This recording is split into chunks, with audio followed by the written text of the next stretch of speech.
લો guys અમે આવી ગયા છે પતંગ ઉડાડવા માટે અને પકલાની પતંગ કપાઈને જતી રહી ને પકલો એવું કે હક મને ખબર જ નહીં. આવું ચાલતું હશે પકલા?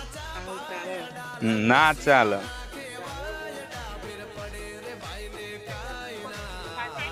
અને આ સજીત થયો આ પતંગ ચડાવો ભમ ભમાઈને ખેંચાટી જ પાડજે.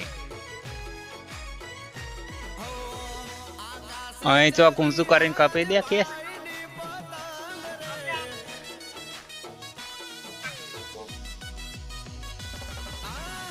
આ સા આપણી પતંગ.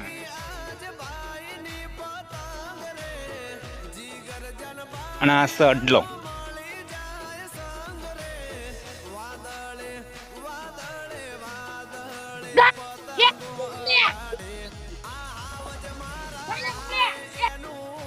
પકલો આવી ગયો છે બીજી પતંગ લઈને ચડાય પકલા.